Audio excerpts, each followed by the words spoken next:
We are back with Glenn Velvet Reviews today, and I just got this cover plate. Has a cat and 2 HDMI it has on here. It's just white. I just went with a generic white because not sure what color eventually. You know, we got to repaint this living room here. So not sure what we're gonna do. So I just got the this, and this was the cheapest one. They did have a nicer one that had like a little you know, that had a little cutout that looks like you know, the rocker switch covers. It looks like something like that, but that's cool if you're you know, that was cool, I guess, if I'm gonna have an electrical box and stuff like this. But from what I saw, I don't know if they changed the codes now, but in the commercial atmosphere, McDonald's, Panera, Burger King, all those places in the early 2000, well, in 2010, around there, when they would come and install this, they wouldn't even put boxes on this kind of stuff, because HDMI is like not going to get you shocked if it gets grounded, and neither is Cat6. So there's no code. They would just do that just for cosmetic appeal and stuff. Honestly, most of the time I would see them just drill a hole, put this in it, and then run the wire right up, and that's it for this. Like I said, because there's different codes for HDMI and Cat compared to you know, 120 volts, obviously, because that can kill you. All right, so they do come out. Ow, they hurt. So make sure you use pliers if you're gonna. Don't do me. Don't do what I did. I just hurt my finger really bad. So it has these little clips, so you can change these out and put this down here if you want to have different coordination going on here. So that's kind of cool.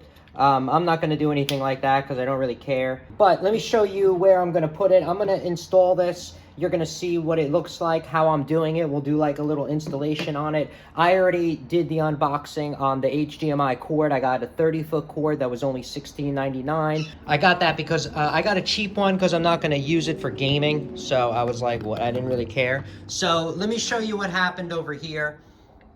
So I messed up my wall. So you're gonna obviously learn from my mistake.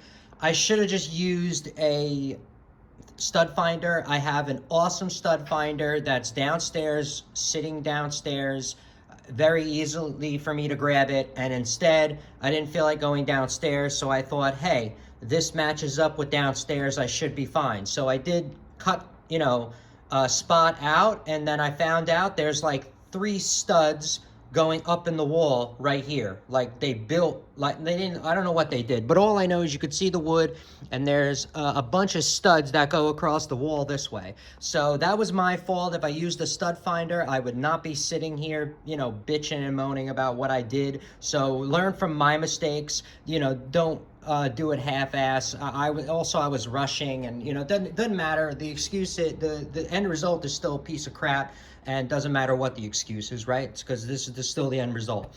So what I'm gonna have to do is I'm gonna put the box in there.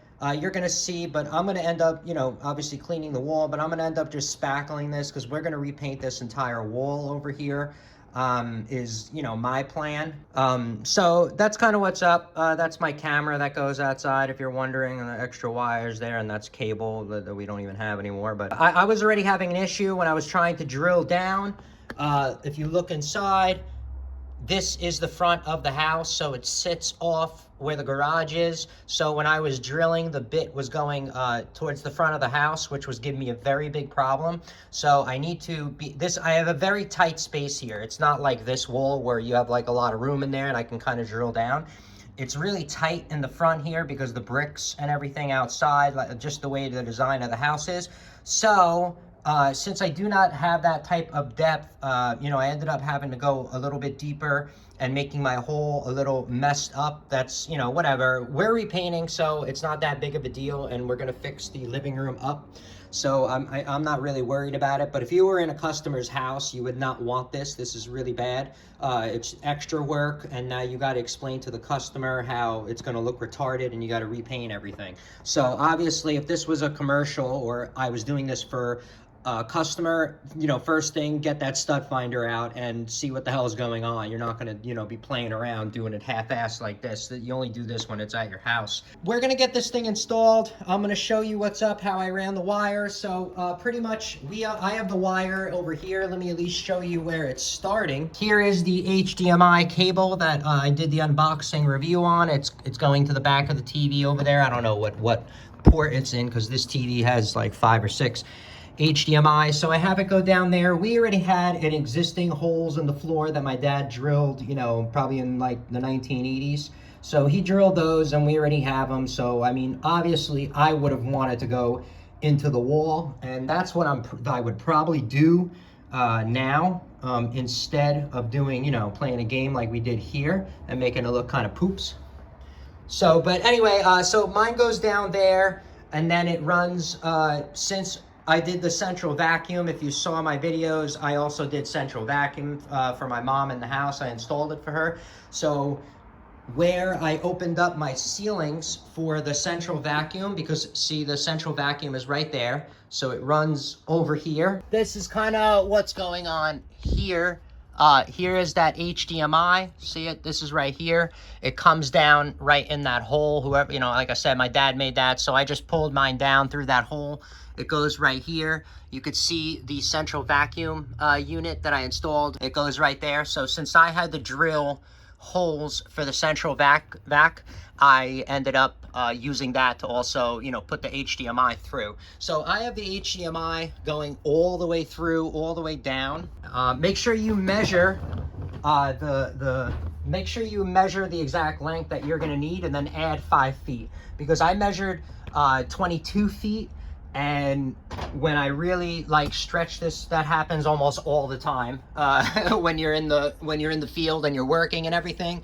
When you buy stuff, I usually will buy make sure an extra 5 to 10 feet, or maybe just do like a 10%, I guess, like they do with tile, right? Do an extra 10% for error. And that's what I did. So I have a couple of extra feet. So I really only have like 4 extra feet where I was supposed to have 8. So it's a good thing I went over, is what I'm saying. Just like you should, just because you don't want to mess up. So, well, you don't want to take too much time, and then you don't want to be wasting your time. How valuable is your time? I don't know. Some people's time is $1 an hour. Some people's time is $10,000 an hour. I don't know where the value of your time is, so that all depends on as well what you're doing over here. But see, I have it come down here, and I'm thinking that we are going to end up coming in this channel right here. So I'm going to end up coming in this channel, somehow drilling down into there, and then my wire is going to run up into that box, and then that's it. It's very simple. This is a very simple installation because it's low voltage, and you're not cutting HDMI and running it and then rewiring HDMI. I don't even know if that's possible in this, I don't even know if that's possible. You know how Cat5, you can cut it, strip it, and then put a a connector on it and be ready to go. I don't know if you could do that with HDMI. I don't think so. I don't think it works like that. So that's kind of what's up of what I got going on.